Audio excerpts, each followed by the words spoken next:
जय श्री राम। वेदांत ज्योतिष बाय नमिता में मैं आप सभी का स्वागत करती हूँ। और आज वेदांत ज्योतिष में मैं आप लोगों के लिए लेकर आ रही हूँ सूर्य और शुक्र का आपस में कंजक्शन ट्राइन या इनके एक दूसरे दृष्टि संबंध तो नहीं हो सकता है, क्योंकि ये टेक्निकली पॉसिबल नहीं है। सूर्य और शुक्र कभी भी आमने सामने नहीं हो सकते हैं। क्योंकि आपको पता है, क्योंकि शुक्र बहुत ज़्यादा होगा तो सूर्य के ये आसपास ही रहते हैं। बुध और शुक्र ये या तो एक घर आगे या एक घर पीछे या इनके साथ ही रहेंगे। इससे ज़्यादा ये बहुत ज़्यादा दूरी पर नहीं रहते हैं। अब सूर्य और शुक्र जो है ना, ये आपस में नैसर्गिक शत्रु भी हैं। क्यों है? क्योंकि शुक्र की जो काल पुरुष की कुंडली में है वो दो राशियां हैं। पहली राशि शुक्र की कौन सी है? पहली राशि वृषभ राशि है। वृषभ के बाद दूसरी राशि इनकी तुला राशि है। और इसी तुला राशि में सूर्य जो है वो नीच स्थिति में चले जाते हैं, यानी कि डेबिलिटेटेड हो जाते हैं। अब क्या यही कारण है इनकी शत्रुता का? नहीं, इनकी शत्रुता के और कारण भी हैं। एक तरह से शुक्र जो देखा जाए ना, ये मीठे को प्रदर्शित करता है। जीवन में जो मिठास होती है ना, वो शुक्र के कारण होती है। और सूर्य जो है ना, ये नमक को प्रदर्शित करते हैं। इसीलिए ना हड्डियों का कारक ज्यादातर लोग शनि को मानते हैं। हड्डियों के कारक भी सूर्य ही हैं। सूर्य के कारण हमारे जीवन में, हमारी जो हड्डियों में जो दर्द वगैरह ये सब चीज होती है, कहीं ना कहीं सूर्य की हमें परेशानी हमारे जीवन में रहती है, ये तब होती है। अच्छा, जो शुक्र है ना, शुक्र हमारे जीवन में भोग विलास, सुख, वैभव, ऐश्वर्य, संपन्नता, ये सब शुक्र है। हमारा जो एक तरह से डिजाइन करना, सजना संवरना और जीवन को बेहद खूबसूरत बनाना, दो तरह के सजना संवरना होता है। एक सजना संवरना हमारा बाहरी तौर पर होता है, एक हमारा आंतरिक सजना संवरना होता है, जिससे हम अपने मन को सजाते हैं। ये शुक्र होता है जो अपने आंतरिक जीवन को बहुत अच्छा बना लेता है, उसका शुक्र बहुत अच्छा होता है। और इसके बाद जो सूर्य होता है ना, सूर्य भी हमारे, इन दोनों ग्रहों को हम नैसर्गिक शत्रु के बजाय नैसर्गिक मित्र भी बना सकते हैं। ये हम पर निर्भर करता है, लेकिन हम लोग ऐसा कर नहीं पाते हैं। आप बहुत अच्छे जो साधु संत हैं, जिनका जीवन, जिन्होंने लोगों का जीवन बदला है, आप उनकी कुंडली उठाकर देखिए।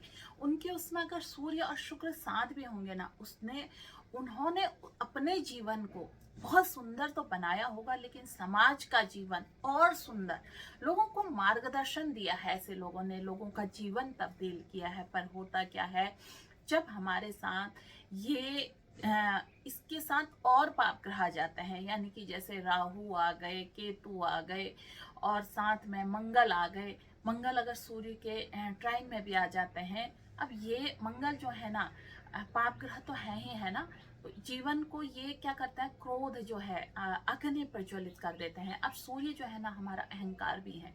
सूर्य जहां पर है उस भाव में लेकर ये अहंकार पैदा कर देते हैं। तो आज मैं आप लोगों से ये बताऊंगी कि आप अपनी जन्म कुंडली उठाकर देखिए और मुझे अवश्य लिखिएगा कमेंट के में मेरे, कि आपके जो सूर्य है ना, वो किस घर में है और क्या ये शुक्र के साथ है, क्या आपका शुक्र अस्त है। शुक्र हमारा प्रोडक्टिविटी यानी कि उत्पादन के कारक भी है। उत्पादन किसका? एक स्त्री पुरुष के समागम से उत्पादन संतान का होता है। और सूर्य, अगर आपने सूर्य को पहचानना होना, अगर हमारी जन्म कुंडली में सूर्य और शुक्र अच्छी स्थिति में है, लोग बृहस्पति को ही संतान का कारक मानते हैं, लेकिन क्या आपको पता है, सूर्य और शुक्र उत्तम संतान के कारक हैं। अगर आपके जीवन में सूर्य और शुक्र अच्छी भूमिका निभा रहे हैं, तो आपको एक उत्तम और अच्छी संतान की प्राप्ति होती है। वो संतान जो जीवन में एक तरह से अपने माता पिता का नाम रोशन करती है। आप अभी हमारे माननीय नरेंद्र मोदी जी को ले लीजिए। ये जिस माता के पुत्र हैं, क्या इन्होंने अपने माता पिता का नाम रोशन नहीं किया? ऐसे तमाम लोग हैं, स्वामी विवेकानंद जी को। इन लोगों की ना आप कुंडली उठाकर देखिए। जो लोग शुक्र का मतलब धन दौलत ऐश्वर्य भोग विलास ये समझते हैं, वो गलत समझते हैं। अगर शुक्र आपका अच्छा नहीं होगा, आपकी जन्म कुंडली में माना शुक्र अच्छा नहीं है, भोग विलास के पास आपके साथ जो लोग आएंगे वो अच्छे नहीं आएंगे। आपको जीवन में ऐसे गलत लोग मिलेंगे जो आपके जीवन को एक तरह से गड्ढे में डाल देंगे, क्योंकि शुक्र जो सप्तम भाव में है ना काल पुरुष के कुंडली में, ठीक उसके अष्टम में गहराई का घर है। अब हम अगर बाकी चीजें ना लें, केवल काल पुरुष की कुंडली ही लें, इससे आप शुक्र का अंदाजा लगाइए। शुक्र का ठीक सामने सेकंड हाउस से देखिए ना, शुक्र के ठीक सामने उसके सेकंड हाउस में कौन सा घर है? अष्टम हाउस है। अब ऐसे लोग जो होते हैं जिनका शुक्र कमजोर होगा, ये लोग क्या करेंगे? क्योंकि शुक्र अपने आप में जो शुक्राचार्य, दैत्यों के इतने बड़े गुरु, जो गुरु बृहस्पति के पास भी मृत संजीवनी नहीं थी, जिन्होंने अपने पुत्र को स्वयं गुरु शुक्राचार्य के पास भेजा लेने के लिए, उनसे ज्ञान लेने के लिए, ऐसे गुरु शुक्राचार्य हैं ये है शुक्र, ज्ञान में बहुत विशाल। अब जब ये ज्ञान, भौतिक सुख, सुविधाएं सब चलकर सूर्य के पास आ जाएंगी, तो सूर्य के अंदर एक अहंकार भी तो है, क्योंकि सूर्य में पावर है, सत्ता है, सब कुछ जलाने की क्षमता है। अब अगर उसने अपना तेज कंट्रोल में नहीं रखा, नियंत्रण में नहीं रखा, तो क्या वो शुक्र का उस प्रेम को बचा पाएगा? नहीं। उसे लगेगा कि मैं इतना अच्छा हूं, तब शुक्र की जो सारी चीजें हैं मेरे पास आ रही हैं, और धीरे धीरे धीरे धीरे शुक्र जब उसके जीवन में चल कर आता है, तो सूर्य का अहंकार बढ़ जाता है। सूर्य यानी कि उस व्यक्ति का जिसके जीवन में सूर्य बलि रूप से रहता है, अब वो जब धीरे धीरे बढ़ता है तो उसके तेज को, उसे लगता है कि मैं ही सब कुछ हूँ, लेकिन क्या होता है, उसका तेज ना शुक्र आकर शीर्ण करता है, और जीवन में ऐसी स्त्री, ऐसे पुरुष उसके रास्ते में आ जाते हैं जो उसके डाउनफॉल करवा देते हैं। यानी कि जब व्यक्ति यहाँ पर है, यहाँ से उसका पतन धीरे धीरे धीरे धीरे होता है। अब ऐसे लोगों के जीवन में कई, माना पुरुष है, पुरुष के जीवन में कई लोग छद्मवेश में भी स्त्री बनकर उनका दुरुपयोग करते हैं, और ऐसे व्यक्ति को अपने जीवन में बिल्कुल पता नहीं चल पाता है कि मेरे जीवन को कौन लोग खराब कर रहे हैं। अब ऐसे में हमें करना क्या चाहिए भाई? अगर ऐसा हो रहा है तो हमें कैसे पता लगे कि हमारा सूर्य खराब है या अच्छा है? तो सूर्य को ठीक करने के लिए अगर आपके अंदर सचमुच में अच्छे और बुरे को पहचानने की क्षमता आ जाती है, मतलब आप में अगर एक तो लेट गो करने की आदत है, भूल जाने की आदत है। किसको भूल जाना? हमसे, हर व्यक्ति से इस जीवन में, हर व्यक्ति से, मैं कहती हूँ प्रत्येक प्राणी से गलतियां होती हैं। अपने गलतियों की क्षमा मांग लेना। आप दूसरे को माफ करें ना करें, सबसे पहले जब हम स्वयं को माफ करते हैं, स्वयं की गलतियां ढूंढकर उन पर विचार करके उन गलतियों को दोबारा जीवन में रिपीट करने की नहीं सोचते हैं, तो सबसे बड़ा काम है हमारा सूर्य यहाँ से ठीक होना शुरू हो जाता है, शुक्र भी ठीक होना शुरू हो जाता है। अब यहाँ पर आप देखिए ना एक चीज, जब आप कई बार शुक्र सेकंड हाउस है ना, मैंने कहा सेकंड हाउस भोजन भी है, तो ऐसे लोग क्या करते हैं, जब सूर्य और शुक्र आपस में होगा ना, आपको क्या इस बात का पता है, जो हमारा सूर्य है ये नमक भी है, और ऐसे लोगों को खाने के लिए आप बिठाओ, सारे परिवार को भोजन अच्छा लगेगा। लेकिन इस व्यक्ति से अगर आप ये सुनते हैं ना, आज खाने में नमक तेज है, आज खाने में नमक कम है, ये नमक को लेकर हमेशा उग्र रहते हैं। इन्हें या तो नमक ऊपर से चाहिए, या इन्हें नमक अचानक तेज लगने लग जाएगा, या इन्हें नमक लगेगा ही नहीं। मतलब इनका जीवन खाते समय नमक के इर्द गिर्द घूमता है। क्या आपके साथ ऐसा होता है? अगर आपके साथ भी ऐसा होता है तो निश्चित रूप से समझ जाइए कि आपके जीवन में सूर्य और शुक्र नेगेटिव भूमिका निभा रहे हैं। खाने के बाद मीठा खाना अच्छी बात है ना, लेकिन जिनका शुक्र कमजोर होता है ना, ये लोग बहुत ज्यादा मीठे का सेवन करते हैं। क्यों? शुक्र कमजोर होगा, अगर गलत रिजल्ट देगा तो शुगर भी तो यही करता है, किडनी का कारक भी यही होता है। तो हमारा जो एक तरह से हमारे जो बीमारियां हैं, हमारे जीवन में बहुत सारी चीजें हैं, इन पर ग्रहों की बहुत बड़ी भूमिका है। और मैं बीमारियों से संबंधित, यानी कि इसको हम मेडिकल एस्ट्रोलॉजी कहते हैं, इससे संबंधित चीजें भी आप लोगों को अवश्य बताऊंगी। सूर्य और शुक्र हम पॉजिटिव कर सकते हैं। कैसे कर सकते हैं? आपके जीवन में जब भी लोगों का, अच्छे लोगों का प्रवेश होता है, आते हैं, अगर सूर्य नेगेटिव होगा और सूर्य के साथ राहु भी प्रबल रूप से होगा, शुक्र जो है ना आपका, अब देखिए केतु आध्यात्मिकता का कारक है, लेकिन शुक्र जब केतु के साथ आ जाता है ना, ये राहु, ऐसे लोग क्या करते हैं ना, राहु को एक्टिव कर लेते हैं, क्योंकि अगर शुक्र के साथ केतु है तो राहु कहाँ होगा, सामने होगा। और जैसे ही ये लोग राहु को एक्टिव कर लेते हैं तो इनका शुक्र बहुत ज्यादा नेगेटिव रिजल्ट देने लग जाता है। अगर आपकी जन्म कुंडली में शुक्र के साथ केतु है या राहु है, तो अगर राहु है और आपने केतु को एक्टिव कर लिया तो रिजल्ट बहुत अच्छा रहेगा आपके जीवन में। लेकिन अगर आपकी जन्म कुंडली में शुक्र के साथ केतु है और कहीं से भी गलती से आपने राहु को एक्टिवेट रखा, आप कहेंगे कि राहु को एक्टिवेट कर रखा, हम ये कैसे पहचाने? इसके लिए मैं अलग से आप लोगों को एक वीडियो बना कर दूंगी, उसमें आपको समझ में आ जाएगा कि कैसे हमें पता लगे कि हमने इसको एक्टिवेट किया हुआ है। तो अगर आपके जीवन में शुक्र की स्थिति, सूर्य की स्थिति कंजक्शन में है, ये 10 ग्रह से कम डिग्री में है, या आगे के घर में शुक्र है, पीछे के घर में सूर्य है, ये दोनों एक दूसरे के साथ आगे या पीछे के घर में है और बहुत कम कंजक्शन में है, यानी कि उधर शुक्र आपके 4 या 5 डिग्री पर और इधर सूर्य जो है वो आपके शुरुआती तौर पर इधर राशि परिवर्तन करने वाले हैं। यानी कि माना, मैं आपको एक उदाहरण देती हूँ, सूर्य आपके पहले घर में है और सूर्य है 28 या 29 डिग्री पर, वो दूसरे घर में आने के लिए तैयार बैठे हैं, और शुक्र आपके दूसरे घर में है 6 या 7 डिग्री पर है, यानी कि शुक्र अभी अभी गए हैं। तो देखो आप जोड़ो ना, दोनों में 10 डिग्री से कम का अंतर हो गया, तो इसको कहते हैं क्लोज कंजक्शन। ये एक दूसरे के साथ एक घर में ना होते हुए भी एक घर से ज्यादा नजदीक रिलेशन में है। तो ऐसे में बहुत ज्यादा चांस होते हैं जब हम इनके नेगेटिव रिजल्ट को अपने जीवन में जीने लग जाते हैं। अब आपने सूर्य को समझना है, तो सूर्य क्या है? सूर्य दिन है, सूर्य जीवन का उजाला है। और जो शुक्र है ना, शुक्र को हम चमकीला तारा, भोर का तारा कहते हैं। अगर आप सूर्योदय से पहले उठने लग जाओ और अपनी चीजों को ठीक कर लो, थोड़ा सा आप क्या करो, योग, ध्यान, प्राणायाम, इन चीजों को शामिल करो, तो आप शुक्र भी अच्छा करेंगे और आप सूर्य भी अच्छा करेंगे। लेकिन इसी को हमने दिन में संभोग की तरफ चले गए, दिन में हमने फिजिकल रिलेशन बना लिए, ये सब चीजों से हम क्या करते हैं, अपनी अथॉरिटी, अपने जीवन को कहीं ना कहीं खराब करते हैं। क्योंकि इस चीज के लिए सूर्य जो है वो आपके जीवन में नकारात्मक भूमिकाएं निभाने लग जाता है। सूर्य क्या है? सूर्य सत्ता का भी कारक है।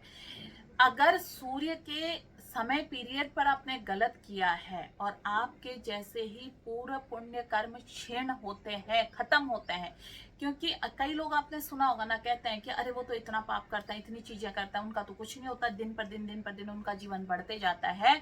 आप उनके पूर्वजों की कुंडलियां और उनकी कुंडलियां उठाकर देखिए, उन्होंने पूर्व जन्म में अपने बहुत अच्छे संचित कर्म इकट्ठा करे रहते हैं। लेकिन अगर उन्होंने अति उत्कट पाप किए होंगे तो जैसे ही उनके पुण्य कर्मों का वो संचित खत्म होगा, वैसे ही उन्हें यहाँ पर दंड का प्रावधान शुरू हो जाएगा, बस। लेकिन अगर उन्हें नहीं मिल रहा है वो दंड, तो इंतजार कीजिए, तीसरी पीढ़ी में आते आते वो सब कुछ नाश हो जाता है। मेरे आंखों से ऐसे बहुत सारे लोग हैं और आपके पास भी होंगे, बहुत बड़े बड़े ऐसे बिजनेसमैनों की कुंडलियां उठा के देखिए, उनके उसमें सूर्य और शुक्र का संबंध रहा है, जाते जाते उनकी अपने सामने तो उनका खत्म हुआ ही है, लेकिन दूसरी तीसरी पीढ़ी में आते आते बिल्कुल जीरो पर आ जाते हैं, वो लोग शून्य पर आ जाते हैं। तो आज अपना वर्तमान जीवन आप बहुत अच्छा जी कर जा सकते हैं, लेकिन आप अपने आने वाली पीढ़ी को क्या देकर जा रहे हैं, ताकि आपकी आने वाली पीढ़ी अगर अपनी कुंडली कहीं दिखाए तो लोग उनसे ये ना कहें कि अरे तुम्हारे दादा परदादा बहुत खराब करके गए हैं। कहते हैं ऐसा होता है, तीसरी पीढ़ी भोगती है, अच्छा भी और बुरा भी। हम अपने कहते हैं ना, पितृ दोष क्या होता है, यही सब होता है। हमने अपना जीवन बिना अपने आगे, हम सोचते हैं कि हमारी संतान ये कर लेगी वो कर लेगी, पाप से अनाचार से हम बहुत धन कमा लेते हैं, लेकिन क्या आपको पता है भोगता कौन है? अच्छा, अब कई लोगों की संतान नहीं होती और बहुत पाप कर्म करते हैं, ये खुद भोगने के लिए बार बार जन्म लेके, और तब तक भोगेंगे जब तक इनके इन अनाचार कर्मों का नाश न हो जाए, और इतने बुरी तरीके से भोगते हैं। इसलिए समाज में हम लोग सोचते हैं ना कि एक साथ सब कुछ क्यों नहीं होता, इसीलिए होता है क्योंकि सारे लोग शुभ कर्म नहीं करते हैं। पाप और पुण्य कर्मों को दिन प्रतिदिन जो बढ़ता है वो सूर्य और शुक्र सूर्य हमारा पंचम भाव का कारक है। क्यों है? पितरों का कारक भी यही माना जाता है। काल पुरुष की कुंडली में सूर्य को पंचम स्थान इसीलिए दिया गया है। हमारे पूर्व पुण्य कर्मों का फल भी यही है। मैं केतु भी बताती हूँ आपको ना, केतु तो है ही है, केतु तो यहाँ का भी वहां का भी और कई जन्मों का कारक है। सूर्य लोक में हमारे सारे पितृ लोक रहते हैं। तो आपने अपने पितरों के लिए क्या त्याग किया? देवताओं के लिए तो बहुत बात की बात है। जिन पितरों की बदौलत आपका जन्म मिला है, आप ये सारी दुनिया देख रहे हैं, उन पितरों की बदौलत देख रहे हैं। पितर ना होते तो आप भी ना होते। क्या उनके लिए आपने अपनी परंपराएं निभाई? क्या क्या किया उनके लिए? आपने क्या चीज समर्पित करी है? सिर्फ अपना स्वार्थ देखा है? अगर यही देखा है तो अगर आपने अपने जीवन को बहुत अच्छा करना है तो एक बार आप सभी से कहूंगी कि रामचरितमानस को ना आप एक बार समझ कर पढ़िए, तो जीवन बदल जाएगा, निश्चित रूप से बदल जाएगा। जिस व्यक्ति ने भी रामचरितमानस सिर्फ इससे नहीं पढ़ी कि मैंने 10 बार पढ़ ली, 15 बार पढ़ ली, नहीं, आप एक ही बार पढ़िए, लेकिन उसको जीवन में उसके हर श्लोक का अर्थ समझ कर पढ़िए, तो आपका सूर्य, आपके पितर, आपकी सारी चीजें ठीक हो जाएंगी। तो आपको समझ में आ जाएगा कि मेरा अच्छा क्या है। और एक चीज और, अगर ईश्वर ने आप पर कृपा करनी होती है तो ईश्वर आपको गलत जगह से उठा के एक सही जगह ला कर रख देता है। उसके बाद जैसे जैसे जैसे आप भक्ति की तरफ, ईश्वर की तरफ, आपकी आराधनाएं बढ़ती हैं, आपकी चीजें बढ़ती हैं, वो आपकी हर चीज सुनने लगता है, हर चीज मानने लगता है। लेकिन आप कहीं गलत हट करते हैं तो उस हट को वो पूरी ना करके आपको सीधा मार्ग दे देता है। अगर आप नहीं सुनते हैं, उस गलत हट को आपके जीवन से हटा देता है, ऐसे लोगों को आपके जीवन से दूर करता है। तो तमाम जितने हमारे महापुरुष हैं उनकी आप जीवनी उठाकर देखिए, उनके साथ उन्होंने सूर्य और शुक्र के संबंध को सही किया है और सही से जिया है। तो जहाँ सूर्य और शुक्र शत्रु हैं और इनको हमने अपने जीवन में मित्रवत बना लिया, मित्र बना लिया और इनके अनुसार जीवन को जीने लगे, क्योंकि ग्रह बिना कहीं नहीं है, ग्रह हमारे अंदर है, हमारे आसपास है, ये भी चाहते हैं हम इनको सही से जिए, तो फिर ये हमारे जीवन में शत्रु की भूमिका क्यों निभाएंगे? ये हमारे मित्र बन जाते हैं। बहुत कुछ है सूर्य और शुक्र के संबंध में बताने में, लेकिन मैं हर ग्रह का शुक्र के साथ संबंध आपको हर रोज बताऊंगी। बहुत ही खूबसूरत है सूर्य का चंद्रमा के साथ संबंध, शुक्र का चंद्रमा के साथ संबंध। आपको पता है सूर्य और चंद्रमा जब एक साथ आ जाते हैं तो अमावस्या क्यों हो जाती है? इसका साइंटिफिक और ज्योतिषी कारण अगले वीडियो में मैं आपको बताऊंगी। तब तक आप सोचिए कि सूर्य और चंद्रमा एक साथ आने से अंधेरा क्यों हो जाता है, अमावस्या क्यों आ जाती है, और एक दूसरे से समसप्तक रहने से पूर्णिमा क्यों आ जाती है? जब सूर्य और चंद्रमा आपस में सप्तक होता है, यानी कि पहला घर सातवां घर यहाँ पर होता है, तो ये पूर्णिमा होती है, उजाला क्यों होता है? ये रहस्य आपको बताऊंगी मैं। बहुत ग्रहों को समझे ना तो बहुत ही ज्योतिष जो है बहुत खूबसूरत है। इसको खराब हम ही लोगों ने तो किया, हम जैसे ऐसे बहुत सारे लोग हैं जिसने इसमें अंधविश्वास भर दिया है। हम ग्रहों को अगर सचमुच अच्छे से समझ जाए ना तो ये ग्रह हमारे जीवन में उजाला भर देते हैं। जैसे सूर्य की रोशनी आते ही सारे जगत में उजाला हो जाता है, वैसे ही अगर हम ग्रहों को समझ जाए ना तो जीवन में उजाला हो जाता है। इसलिए ज्योतिष से भाग्यवान, ग्रहों को समझिए। ये मैं बार बार आपसे कहती हूँ, आप ज्योतिष से भागेंगे तो अंधविश्वास में फंसेंगे। आप ज्योतिष को अपना मित्र बना लेंगे तो आपके जीवन में उजाला हो जाएगा। फिर मिलती हूँ नई जानकारी के साथ, तब तक के लिए आप सभी को जय श्री राम, धन्यवाद, नमस्कार। अभी तक आपने चैनल मेरा सब्सक्राइब नहीं किया है तो चैनल को सब्सक्राइब कीजिए, लाइक कीजिए, शेयर कीजिए। आपको अगर मेरी जानकारियाँ अच्छी लगती हैं तो कमेंट में अगर आप कुछ ना भी लिखते हैं तो एक बार जय श्री राम अवश्य लिखिएगा। जय